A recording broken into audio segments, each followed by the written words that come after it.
પ્રકાશ છે. એટલે અહીં કહે છે કે આ તૃષ્ણા છે ત્યાં સુધી જગત છે, ખરેખર જગત છે, સંસાર છે. બળવાન વૈરાગ્યનો સહારો લઈ તૃષ્ણા રહિત આવા પ્રકારનો વૈરાગ્ય શબ્દ વાપરવો પડે છે. સ્વસ્વરૂપમાં જાય એટલે વૈરાગ્ય આપોઆપ આવે. સમજાવવા માટે થઈને વૈરાગ્ય શબ્દ વપરાય, પણ પોતે વૈરાગ્ય હું લાવું એમ નહીં લવાય. હવે કાલથી મારે આ બધું સંસાર પ્રત્યે મને અભાવો લાવી દેવો છે, એમની અભાવો આવી જાય. અભાવો આવી જાય, અને અભાવો આવી જાય ત્યારે જ સાચો વૈરાગ્ય કહેવાય.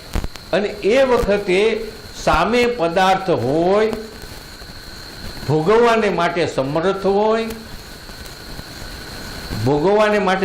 હોય, સામે પદાર્થ હોય, અને પદાર્થ ભોગવવામાં પોતાને કોઈ પણ વિઘ્ન ન હોય, છતાંય પણ એ પોતે એના પ્રત્યેની કંઈ પણ તૃષ્ણા ન જાગે, એ સાચો વૈરાગ્ય.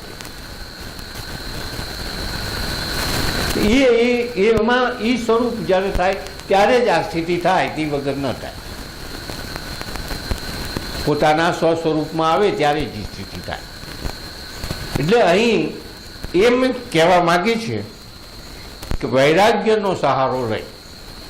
એટલે તું એક તો પદાર્થ પ્રત્યેનો તારી જે લગાવ છે, તારી જે તૃષ્ણા છે અને જે રાગ છે એ છોડ, અને પછી સુખી થા. સુખી થાય એટલે શું? આપણે જે અત્યારે સુખી ગણાતા હોય એ સુખ છે જ નહીં. આપણે જે અત્યારે આ ભૌતિકવાદમાં ભૌતિક રીતે જે સુખ ગણાય છે એ સુખ જ ન કહેવાય. કે સુખ એવું હોવું જોઈએ કે અંતવાન ન હોવું જોઈએ, ક્યારેય પણ દુઃખમાં ન પરિણમે એવું. તો આપણે અત્યારે જે કંઈક વર્તમાનમાં આપણી કોઈ બાબતોથી આપણે સુખી ગણાતા છું, અત્યારે વર્તમાન પરિસ્થિતિમાં દરેક પોતપોતાની વર્તમાન પરિસ્થિતિમાં પોતે પોતાની રીતે અત્યારે સુખી ગણાતા હશું, તો એના માટે વિચાર કરો કે આ ક્યાં સુધી. જે સુખની વ્યાખ્યા આપણે કરતા હોય અને જે સુખ ગણતા હોય તો એની વ્યાખ્યા કરી તો ક્યાં સુધી, એના મૂળ સુધી જાઓ તો એ દુઃખમાં જ પરિણામ, એનો નાશ જ છે. તો અહીં જે સુખ અને દુઃખ એ બંને નથી તેવું. આજે છે જે આપણી જે સ્થિતિ છે, આપણું મૂળ સ્વસ્વરૂપ છે, એમાં સુખે નથી, દુઃખે નથી, મજાય નથી,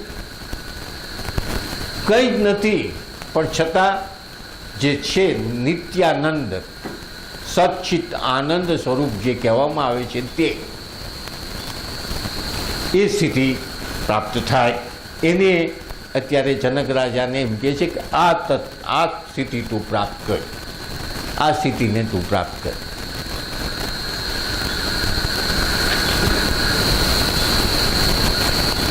પછી એમ કહે છે એ જ અનુસંધાનમાં જ છે ચોથો શ્લોક કે તૃષ્ણા માત્રનું સ્વરૂપ જ બંધન છે,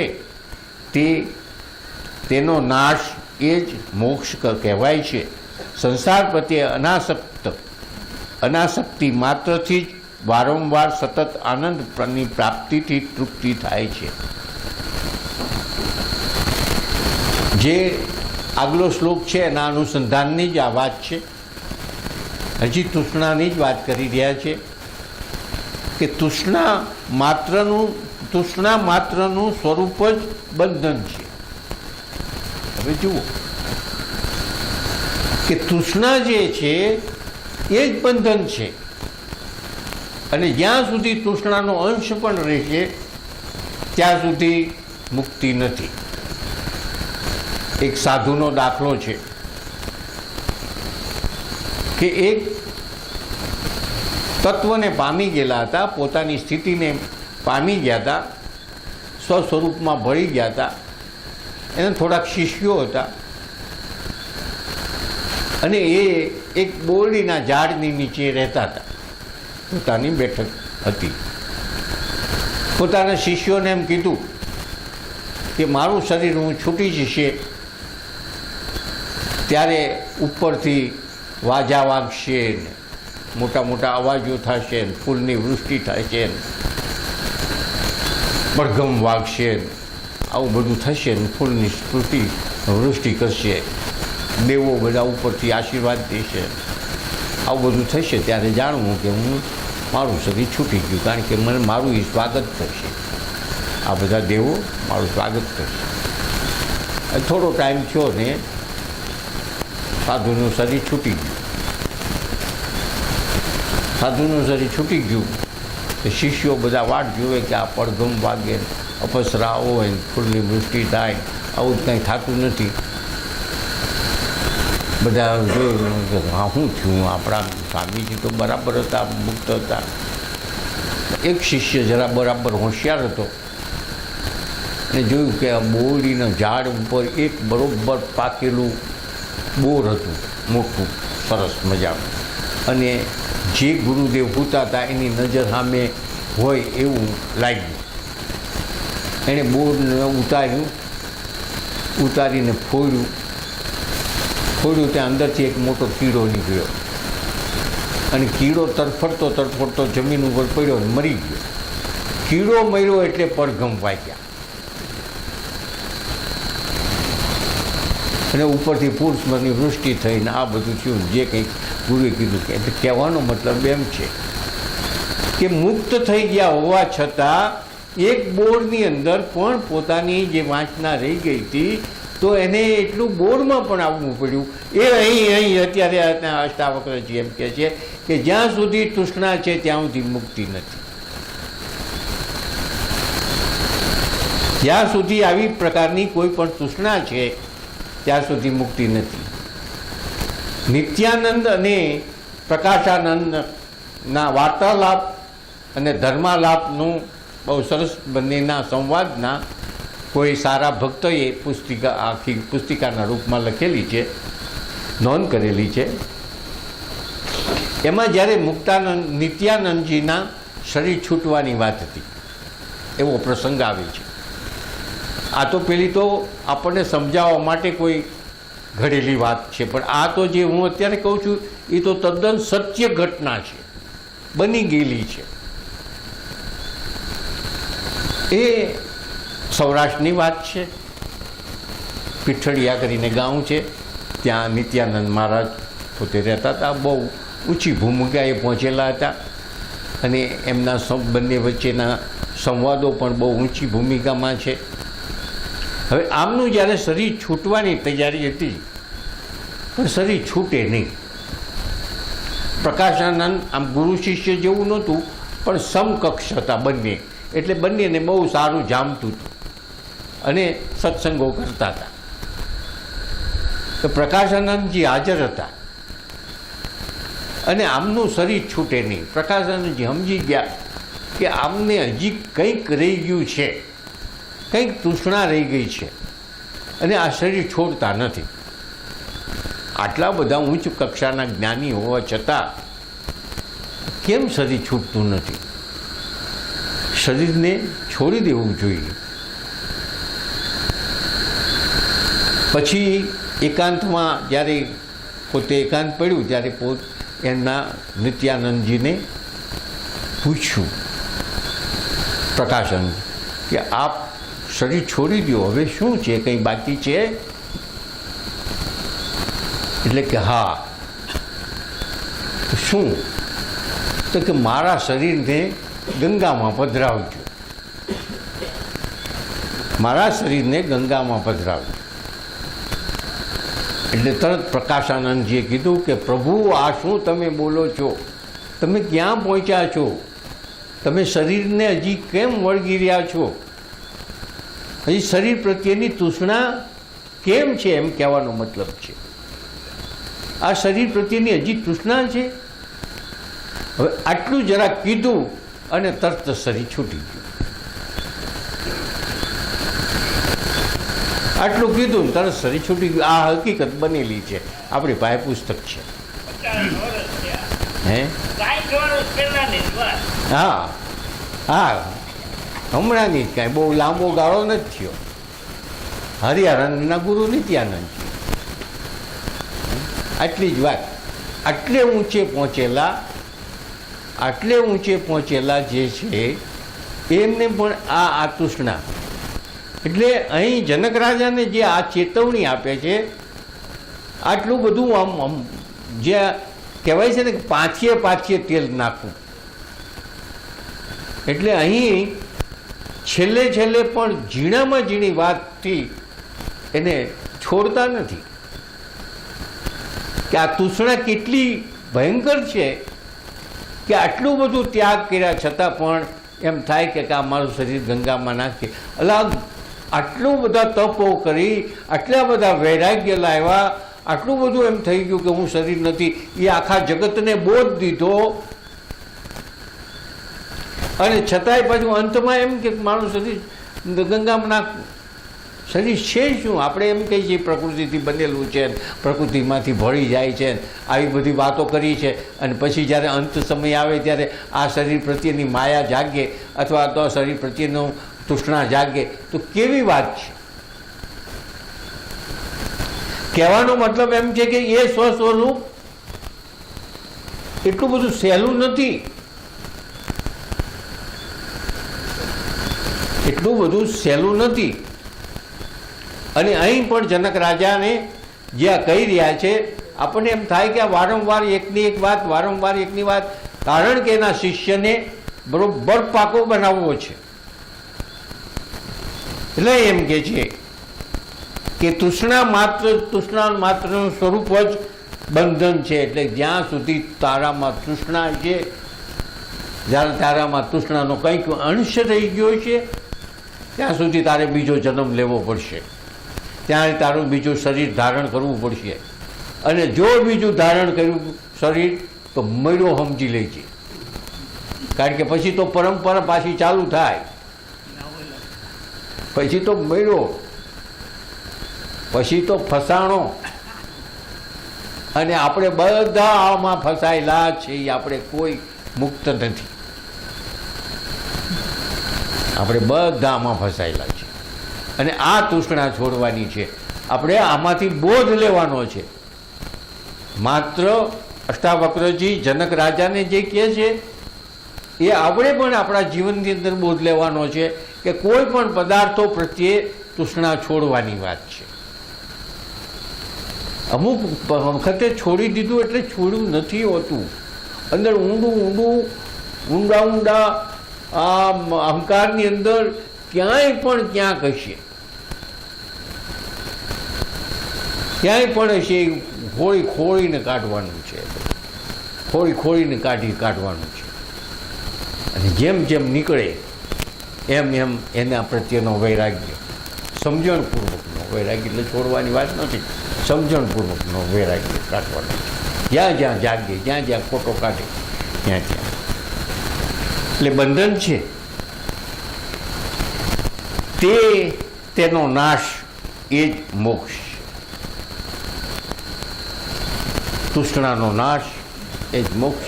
જ્યારે કંઈ પણ નહીં રહે, આપણે આ બે દ્રષ્ટાંતોથી જોયું કે આટલું જો રહી જાય તો ફરી વાર જન્મ લેવો પડે.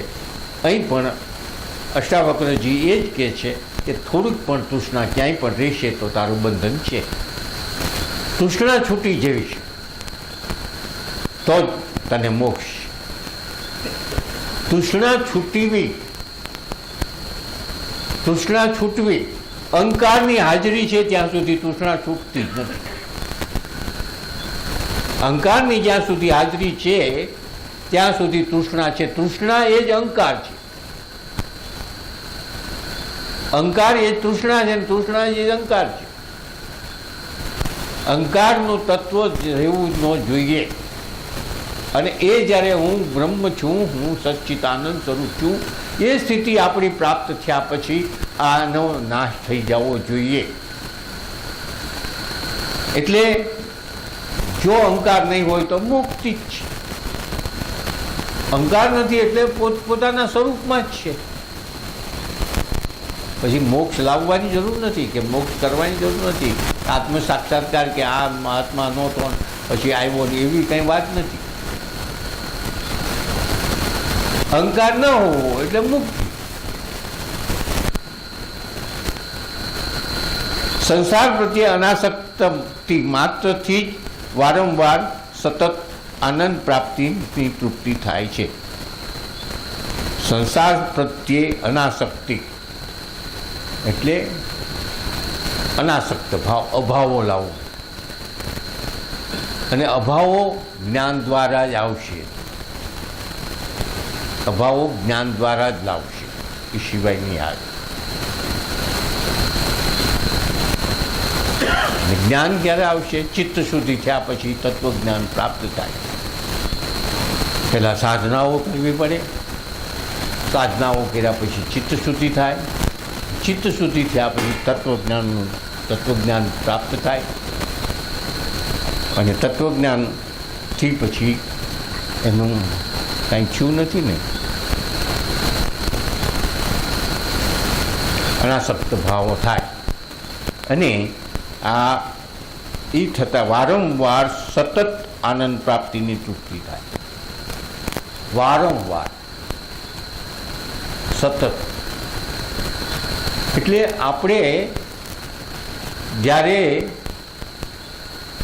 આત્માનુસંધાન કરીએ ત્યારે જગત પ્રત્યે અભાવો આવતો જાય છે. જગત હોતું નથી એવી સ્થિતિ પણ પ્રાપ્ત થાય છે. પોતે આખા બ્રહ્માંડમાં વ્યાપ્ત છું એવી સ્થિતિ પણ આવતી જાય છે. પરંતુ છતાંય અંદરથી ક્યારેય પણ આ અહંકાર જે છે એ સમૂળગો નાશ નથી હોતો. તો એ સમય મર્યાદા પૂરતું આપણે એવી સ્થિતિમાં આવી જઈએ છીએ અને વળી પાછા અહંકારની મર્યાદામાં આવી અને વળી પાછા સંસાર સત્ય છે એવું લાગવા માંડે છે. વળી પાછું આપણે ક્યારેક એ આત્માનુસંધાન કરીએ ત્યારે આપણને એ સાચું લાગે છે, એમાં ને એમાં રહેવાનું મન થાય છે, એ જ સત્ય છે, આ જ સત્ય છે. વળી પાછા જ્યારે આપણે વ્યવહારમાં આવીએ છીએ ત્યારે વળી પાછું સંસાર સત્ય લાગે છે. આ સ્થિતિ આવજા થાય છે. હવે આવજા જાય થાય છે એ અહીં વારંવાર કહે છે કે એમ કરતા આવજા થતા જે અખંડ સ્થિતિ એમાં પરમ તત્વમાં જ રહે. સંસારમાં હોવા છતાં ગમે એટલો સંસારના આખા ઘેરાવાની અંદર બધા પદાર્થોની સાથે રહેલો હોવા છતાંય પણ પોતે એની અંદર જ એના અનુસંધાનમાં જ હંમેશને માટે રહે, સ્વસ્વરૂપમાં જ રહે. અને પોતે સંસારની અંદર એનું શરીર હોય, વ્યવહાર કરતો હોય, બધું થતું હોય છતાંય પણ એ પોતે સ્વસ્વરૂપમાં સ્થિર રહે એવી સ્થિતિ લાવવા માટે વારંવાર આ આત્માનુસંધાન કરવું પડે છે. એટલે વારંવાર આ સ્થિતિ કરતા કાળે કરીને એક સમય એવો આવે કે એ પોતાની સ્થિતિને પ્રાપ્ત હંમેશને માટે થાય. એટલે એમ કે છે કે વારંવાર જ્યારે તું આત્માનુસંધાન કરીશ, એટલે જ્યારે તું તારા સ્વસ્વરૂપોમાં સ્થિત થાય ત્યારે તને આનંદ પ્રાપ્તિ થશે જ.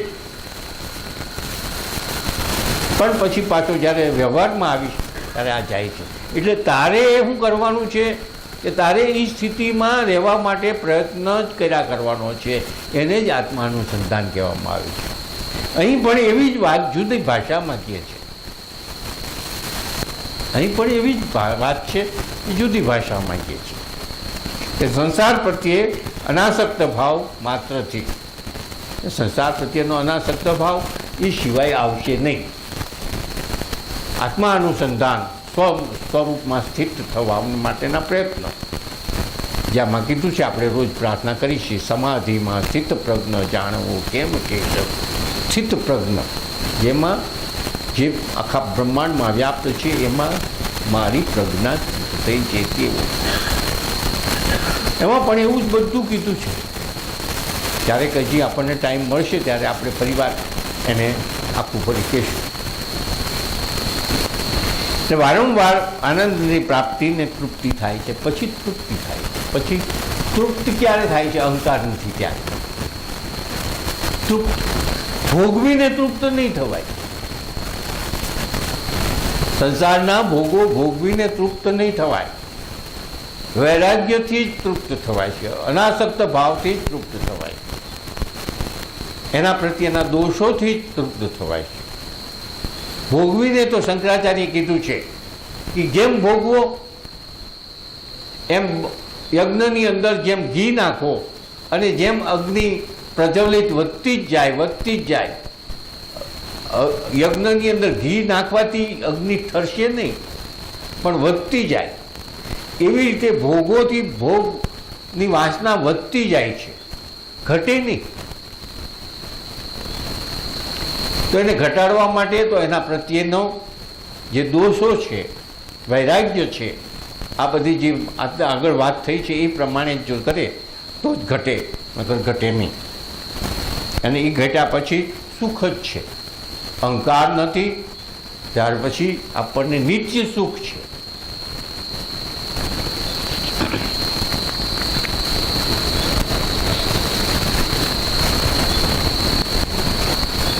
હવે પછીના શ્લોકની અંદર એમ કહે છે, 5મા શ્લોકની અંદર, તું એક જ છે, શુદ્ધ ચૈતન્ય છે, વિશ્વ જ છે, તથા અસત અવિદ્યા પણ કંઈ જ નથી. તો પછી તારે શું જાણવાની ઈચ્છા છે?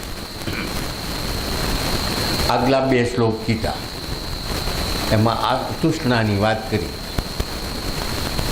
તૃષ્ણા જે છે ને હવે એને પોતાને જાગૃત કરીને એમ કહે છે કે તું શું છો? અહંકાર હોય ત્યાં તૃષ્ણા હોય, અને ચૈતન્ય શુદ્ધ આત્મતત્વ છે ત્યાં તૃષ્ણા ન હોય. તૃષ્ણા તારી સ્થિતિ જે હતી આગળની વાતમાં તૃષ્ણા કીધી. હવે એને દ્રઢ કરવા માટે થઈને આ 5મા શ્લોકની અંદર એમ કહે છે કે તું આ તૃષ્ણા ત્યાગ ક્યારે, આ તૃષ્ણાને છૂટશે ક્યારે? કે તું તારી જાતને જ્યારે ઓળખી લે, તું તારા સ્વ સ્વરૂપને બરોબર જાણી લે તો તૃષ્ણા ગઈ. કારણ કે તું શુદ્ધ ચૈતન્ય છો, શુદ્ધ સ્વરૂપ છો, શુદ્ધ આત્મરૂપ છો, આખા બ્રહ્માંડમાં વ્યાપ છો. આવું આખા બ્રહ્માંડની અંદર આ વિશ્વ તારામાં છે, તો એ વિશ્વ જ તારા વડે છે, તો એમાં તૃષ્ણા શેની હોય? વિશ્વ જ આખું તારા વડે છે પ્રકાશિત, અને વિશ્વ તારામાં છે. કયો પદાર્થ તારી પાસે નથી? કયા પદાર્થમાં તું નથી? તૃષ્ણા ક્યાંથી હોય? આખા બ્રહ્માંડમાં તું આપ છો. એ રીતે એમ કે છે કે તું એક જ છો. પદાર્થ બીજો હોય તો તૃષ્ણા હોય ને. પોતાથી એક પદાર્થ જુદો હોય તો તૃષ્ણા હોય ને. બધું એ જ છે. જે ભોગોનો પદાર્થ છે એ એક મય જ છે, એનો એ જ છે, એનો ભાગે ન કહેવાય.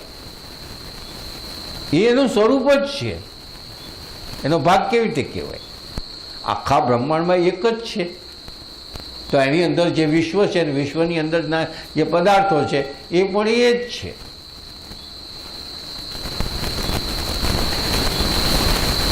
એટલે તું એક ચૈતન્ય છો, તું એક જ છો, શુદ્ધ ચૈતન્ય છો.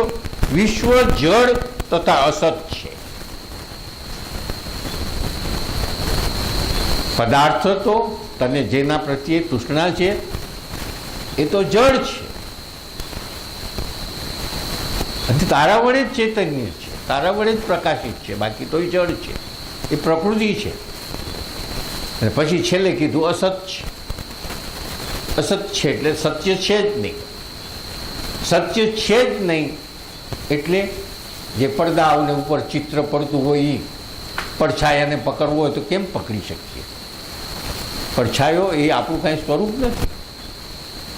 પડદા ઉપરના ચિત્રોમાંથી આપણે પાણી પીવું હોય તો પી ન હોય કે, પડદાની અંદર આપણે પી જવું હોય તો પી ન હોય. એવી રીતે જગત છે.